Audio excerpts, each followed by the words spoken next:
Hello, my friend. On today's episode, I'm speaking with Mark Fisher, and we're talking about the brand new book he just launched, all about marketing for your gym. In fact, it's free. It's in the show notes right now. It's a free download you can get right as we speak. Go click the link and get it right now.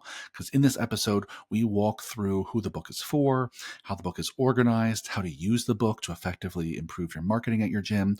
So if you want more leads with less effort, this is a great episode for you. Keep on listening.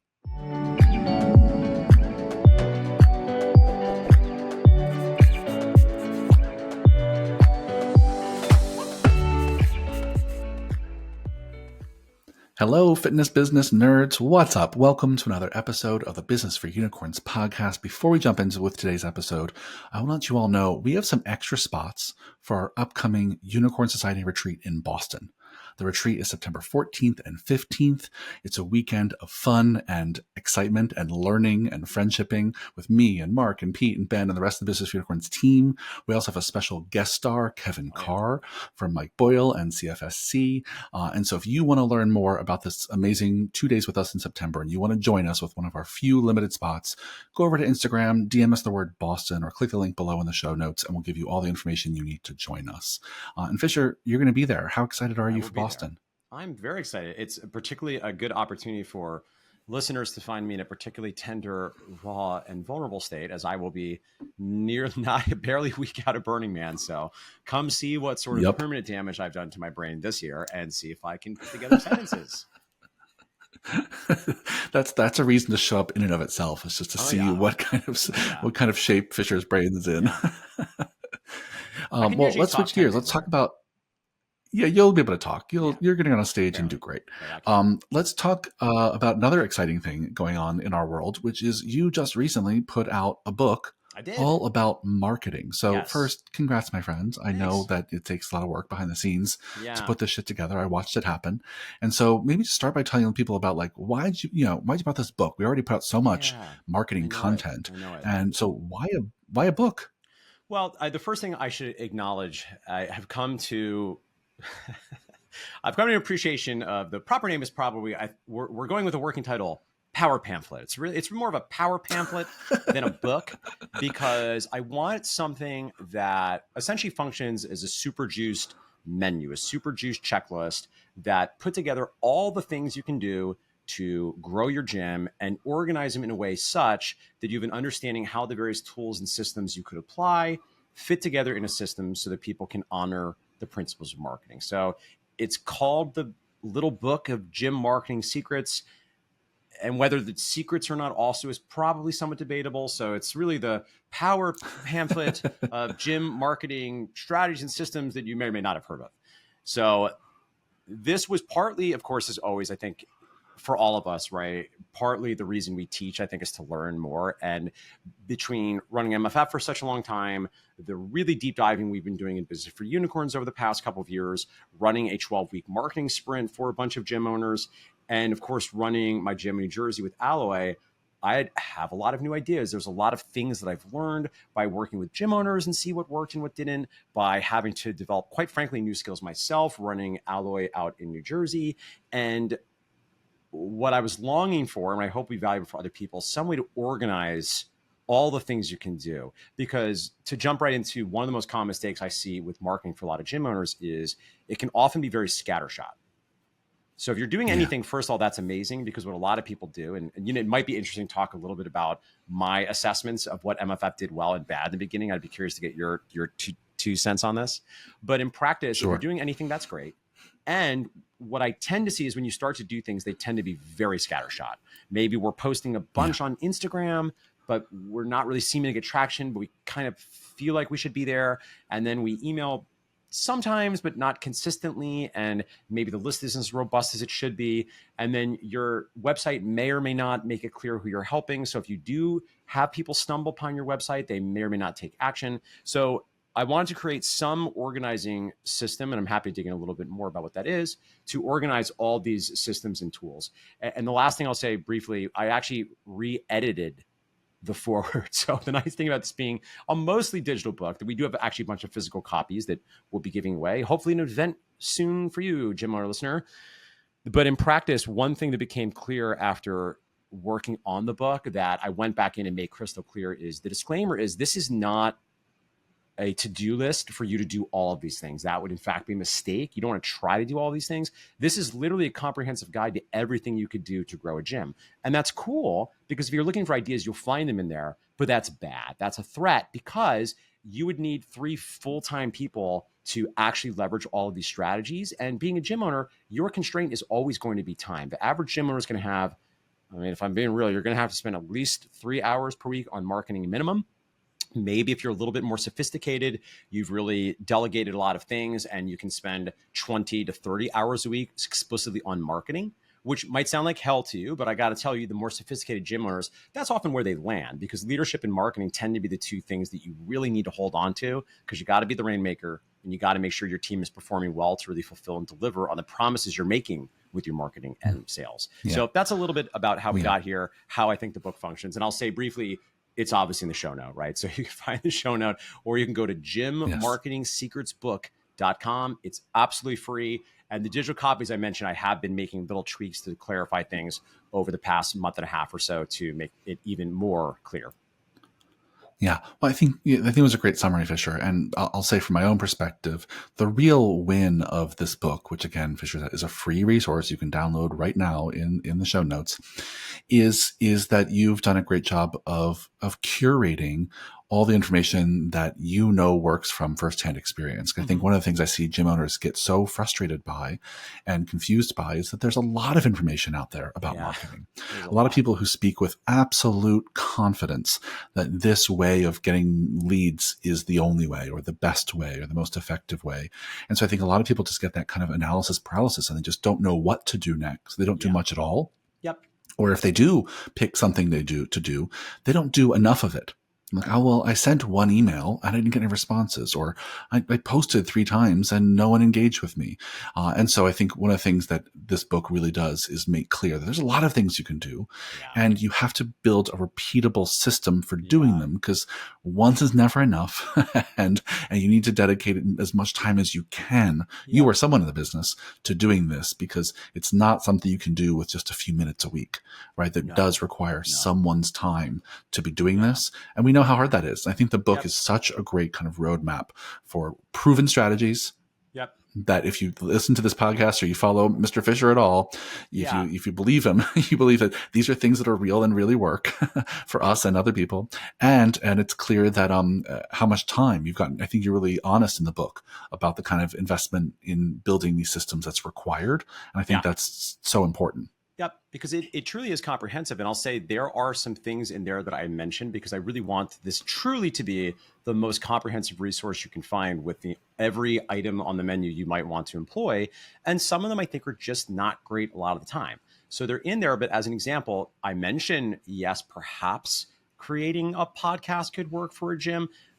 This is going to be provocative and maybe trigger some people. I think that is the most unhelpful strategy. When I think about all the things you could do, the time it takes to do that, and again, it's not that it's a bad idea in and of itself. And there could be a world where, listen, if you're leveraging it partly for retention, because you're doing case studies with clients, it could be marketing because if you collaborate with your clients when you share the reels on Instagram and you're really splicing up the content, getting it out there, that could have some of your clients' friends discover you so they know you exist and they come to like and trust you. And of course, my favorite undercover move, and hat tip to John Goodman, who I cribbed this idea from, is you could use it to develop business partnerships and highlight other local small businesses and try to become a local hub. Now, those are all great ideas. That's not a bad idea. But I'm saying if you've only got 5 hours per week and you're on the floor 25 hours per week, that's not going to be the first thing we go to. And in practice, even if you have 30 hours per week, I think in most situations, in most markets, there's going to be better uses of your limited time and money. Yeah, 100%. So let's talk about the other side of the rainbow here, which is what are the ones that are absolutely essential things you start with, right? What, not even like, the top 5, just like the top 1 or 2 that if you're turning to the book, this is the chapter you start with. Yep. So the book is organized really into 5 pieces. You have foundational tools. You have the systems that allow you to generate leads so people know that you exist. You have the systems that allow you to nurture the leads so they come to like and trust you. And then you have systems to convert the leads where people raise their hands after an offer, you follow up, you sell them, et cetera. And then finally, the last part of the book is about planners. And I think there's a case to be made for daily and weekly planners. So you're really planning out how one should spend a day in a week, and a marketing calendar, which always sounds very complicated, but really is nothing more than, all right, there's 3 months coming up. What 1 or 2 messaging per month are you going to do to the various constituents of your gym? So those are the 5 buckets. If there's only, let's say, one thing you do, the first thing I think you need to do is get the offer right. Get the offer right. That's the one thing, because you probably already do know some people. Your audience isn't as big as you want. But if you don't have a specific, obvious way for them to get started, we're in trouble, right? If you have 2 things, I would say get your website right, because that's the best way to deliver your offer and people find you on Google, and you could drive people to take action, capture contact information. And the website's kind of a cheat, of course, because there's a number of things involved in that. Hat tip to Kilo that we work with at Business for Unicorns, which is a great done for you solution if you're looking for someone to handle it.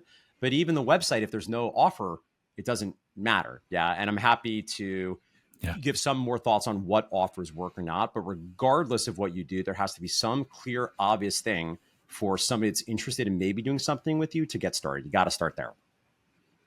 Yeah. Well, let's keep going with that. What are some key offers? I love asking these questions if I don't know the answer. I should be like, know. What do I want to know about this? Big debate about this a couple months ago. Meeting about it. Yeah. What offers do you think people should start with? Yep. Yeah. So I'll keep it simple. You're a vacuum gym owner. This is what you're going to do. You're going to do 14 days, unlimited, whatever you do for $99. Simple. I think 70% of the time, that's the best move. I won't even bore you with all the reasons I think that. Just trust me, 70% of the time, that's going to be the best move. Now, I will say this. If you don't do a group model, that might be harder to do. No problem. You're going to do 3 personal training sessions over 14 days for $99, right? And there's some other things you could do. If you have a larger group brand, maybe you could do a free class. If you're very adept at sales, maybe you do a mid or a high ticket launch with a challenge. I think those can work great, but I think that's a much smaller percentage of people, because you either need a lot of capacity and or some sales skill. 14 days for $99, unlimited, whatever you do. And just in case anyone's like, but I can't do unlimited. That's so much. Well, you're not actually going to be having these people train 6 times per week. And what I like about this is this works for classes. This works for small group. If you happen to do both, which I strongly discourage, even though I do it, even though we do it at MFF, that's why I discourage it. I realize for some of you that model's working okay. So what's great about this is people, when they're doing this approach, which I would bucket as a low barrier offer as opposed to a premium price offer, they want to do workouts. They want to try some workouts. We're listening. We need sales. We need digging emotions. But this is a way they can try your workouts. That's the thing they want. It's reasonably priced. It's not so low that there's no barrier for them to come in. It's going to feel valuable just by saying unlimited. Another thing I'll pick on here that I see sometimes is people hedging their bets a little bit. They'll do 4 small group personal training sessions for $99. Same idea, less compelling. Unlimited is just more compelling. You might still prescribe in that quickie call where you get them all set up. You might still prescribe that they're going to only train 2 times per week if they're deconditioned. Again, I'm not saying they should work out 6 times per week. I'm just saying 14 days, unlimited training, $99, 100% money back guarantee. Simple offer. It's immediately obvious what it is. People want workouts. Let them try your workouts. Yeah, I think really that does work for most of the people most of the time. And we won't go too far down the reasons why, but I think just the Cliff's Notes version I'll share about why I like it so much is that I think 2 weeks is long enough to be an appetizer, but not too long to drag out the process, right? True. I think once they're a few weeks in, a month in, the new car smell is worn off and they're a little less motivated. Their pain point is a little bit farther in the rearview mirror. And I also think under $99, just a lot of research shows that it can be an impulse purchase. Under $100, people don't always have to ask their spouse. Easy. They can kind of just go for it at a whim. And if you do large group and your rates are a little lower, you could even do unlimited for $49, $79, 100%. Right? And it becomes an even easier yes for folks.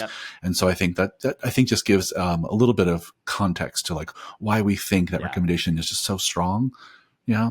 What I will tell you is hilarious about this. Go ahead. Just briefly, I just find hilarious is, we're very good friends with the guys who run Kilo, and they have a podcast called Gym World Worldwide, which we've both been guests on. I've been on a bunch of times, and it's very funny because they advocate a long time for going in with a more premium priced front end offer, more of a mid ticket. And it's sort of hilarious because they really opened up my eyes for me taking that more serious as viable path. And I will say, I think you've now convinced John, who's now circling back to the $99 for 14 days unlimited. So listeners, beware, you're in a circle of mirrors. Beware, we're going to keep changing our mind about things. Well, I think also, I think, as you said, there is that 30% of people that it does work for. If you're in a high-end market selling high-end one-on-one personal training, and people want an all-inclusive service that includes all this stuff, maybe you're selling a super high-ticket thing. Results. But there's a case to be made for it, for sure.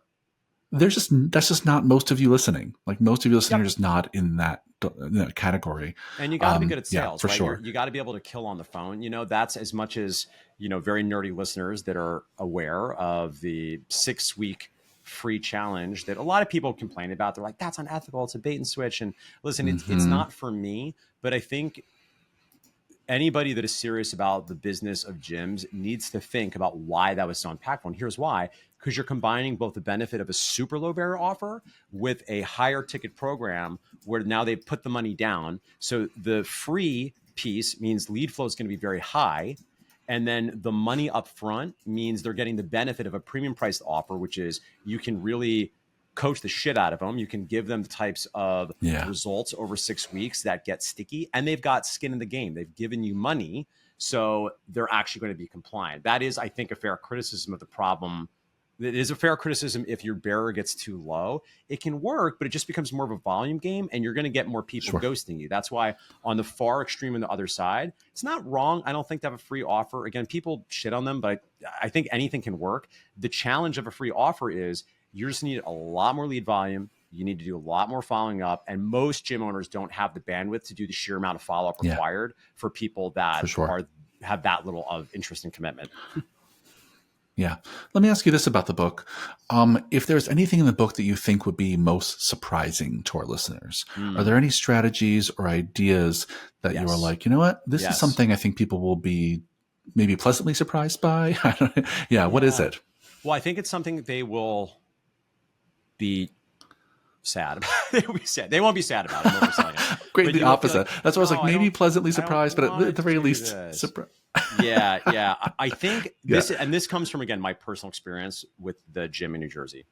So understand the first thing we're going to do when we talk to you, and this is another thing, probably top 5 things you got to do, is the first thing we're going to have you do, we work with you, is organize your existing network. So these are both your personal relationships, people you'd say hello to in a grocery store, and anybody that's a former client or an unconverted lead or a name in your booking billing platform, anybody that's an explicit personal contact, okay? So that's an existing asset.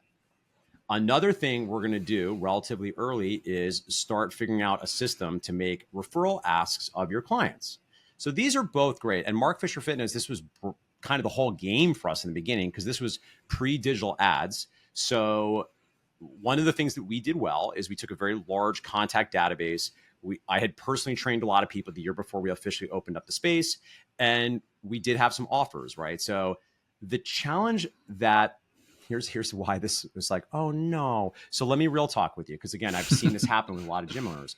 Well, if you don't know a lot of people, you don't have a lot of former clients or unconverted leads because you haven't been open that long, and you don't have many clients, well, those are all numbers games. Those are volumes games. If you only have 10 clients and you only have an email list of 75 people, I'm not saying that you can't succeed. I am saying lead generation becomes paramount, and you've now mostly lost client referrals because you should still do it, but you're not going to get massive play there because there just aren't enough of them.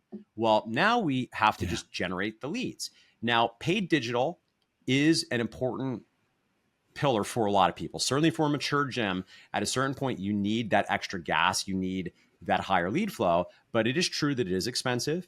It is true that it's not always that easy to figure out because oftentimes you have to pay an ad agency and an agency that's going to be doing other things. And you'll really need automations if you have paid digital because the lead flow is higher and you don't have time to be tracking things in a spreadsheet. So paid digital can very much work, but also this is now very expensive and the leads are going to be, again, I don't want to say lower quality because I hate implying that they're bad leads, but the throughput is going to be lower. All right, well, let's say, okay, follow with me, gym owners, I love you. Let's say, okay, well, I don't have any one I know. I don't have many current clients. I can't afford, and I don't really have the capacity to do paid digital marketing. Well, what is left is meet strangers, actually going out and meeting strangers. And a lot of people lament that gym owners, this is unfair. I want to paint the unfair picture that a lot of people have about gym owners and actually advocate for why what happened was making sense at the time.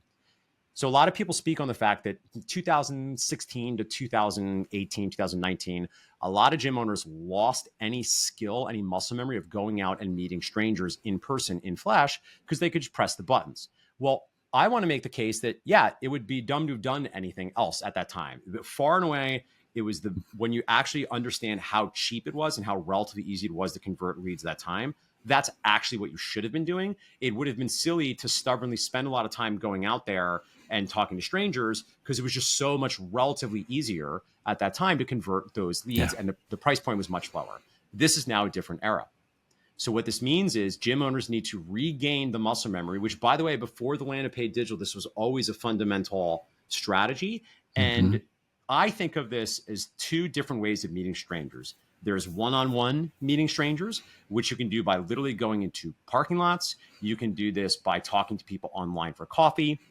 You can do this by showing up when the moms and dads are picking up or dropping off their kids to school. You can do this by setting up a table at a local town event. You can do this by setting up a table at a health fair. And you literally stop people, start conversations, and quickly engage them to tell them a bit about what you do, and then make them some offer. And I would note these types of offers often are better if they are something on the lower freer, the more low barrier side, because oftentimes somebody doesn't know you. You stop on the way into Target is not necessarily going to buy a $99 trial.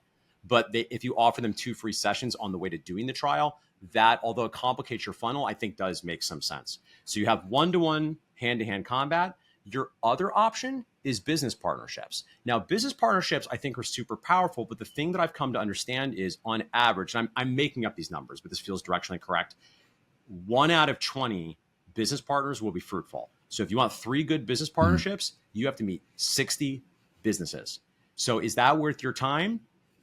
Most likely, but it is a little bit of a lottery ticket, right? Because you might meet 57 businesses and get nothing, and then not get anything until you've been doing this for 6 full months. Not only that, but now you're going to need oftentimes several months for those business partnerships to be fruitful. So to be clear, I do like a business partnership. I would call that meeting strangers at scale versus meeting strangers one-on-one. But if we get down to it, follow with me again, okay? We don't have that many former contacts. We don't have that many current clients for referrals. We don't want to spend money on paid ads. We know business partnerships we should do, but it might be 9 months before we see anything. You are only left with going and talking to strangers. And the barriers there are going to be potentially getting over limiting beliefs around marketing, feeling like it's icky, and not wanting to promote ourselves to strangers, which is literally what marketing is. We might need to overcome imposter syndrome, where we feel shy talking about what we do because some part of us actually that we are not totally conscious to feels we're actually not that great at stuff. And thirdly, a lot of people, a lot of gym owners, you love people, but some of you have a little bit of social anxiety. And that's okay. And I understand that. It can be scary to talk to strangers. That makes perfect sense. And I want to share, you can absolutely get better at this. You will have to focus on getting reps here. And if I were to quickly operationalize this for you, go have 10 conversations with strangers per week, every single week. There's some people have a much higher for this. My buddy Luca Hosevar says 6 for 6, where 6 conversations with strangers for 6 days out of the week. That'll get you much further, much faster. But again, I understand time is a constraint. So let's say you're on the floor a lot. Let's say this is all terrifying. With 2 to 3 hours of time, you can go meet strangers and just get in the habit of talking to people you don't know, striking up a conversation. And I'll give you a hint. Here's your open. Do you live in the area? Okay, cool. Blah, blah, blah, blah. And then you go into, and there's more to it that when we work with people in the Unicorn Society or our 12-week marketing sprint, we give you very specific scripts because I do think the script matters. But you start to open by, do you live in the area? And then from there, you can begin to have conversations where people then come to understand you exist. A perfect world, you get contact information, but at the least you give them some sort of physical collateral and some sort of offer they can take action on. So, yeah. Thanks for sure. I think it's a really great strategy that I think you're right will make some people be like, oh, I don't know if I really want to do that. And I think it's really true, right? If you, I wish I could go like with if you all really, of you into if you're the parking just, lot.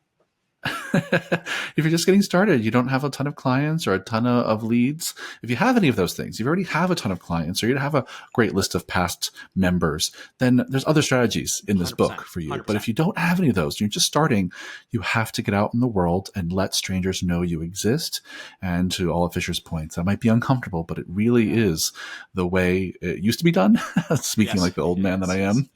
And just to give a quick example of that, when we first started MFF, one of the few marketing things I think we did right from day one is anytime we had a party, no one could get into the party without giving us their name, phone number, and email. We didn't always do something. We didn't always do the right thing with the name, phone number, and email, but we grew our list every time we were out in the world interacting with people.